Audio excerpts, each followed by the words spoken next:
ہماری ملاقات ٹک ٹاک پر ہوئی تھی۔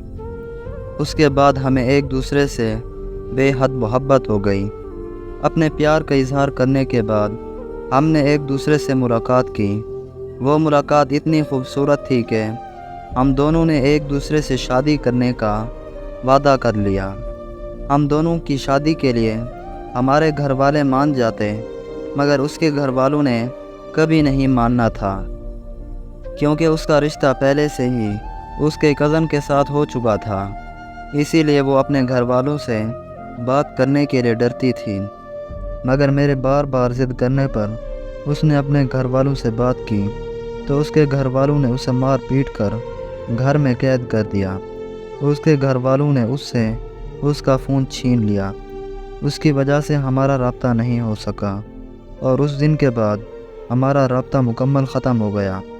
پھر مجھے خبر ملی کہ اس نے خودکشی کرنے کی کوشش کی، مگر اللہ کا لاکھ لاکھ شکر ہے کہ وہ بچ گئی اور صحیح سلامت ہے۔ میں نے اس سے رابطہ کرنے کی ہر ممکن کوشش کی، مگر میری ہر کوشش ناکام رہی۔ اب مجھے اس کی کوئی خبر نہیں ہے کہ وہ کس حال میں جی رہی ہے، کیا کر رہی ہے، اس پہ کیا گزر رہی ہے۔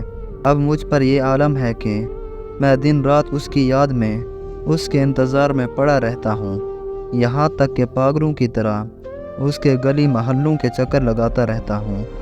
میرا کبھی کبھی دل کرتا ہے کہ اس کے گھر چلا جاؤں، مگر میں ڈرتا ہوں کہ کہیں میری وجہ سے اس کی عزت خراب نہ ہو جائے۔ میں اس سے بے حد پیار کرتا ہوں، اس کا بے حد اور بے صبری سے انتظار کرتا ہوں۔ مجھے یقین ہے کہ ایک دن وہ لوٹ آئے گی۔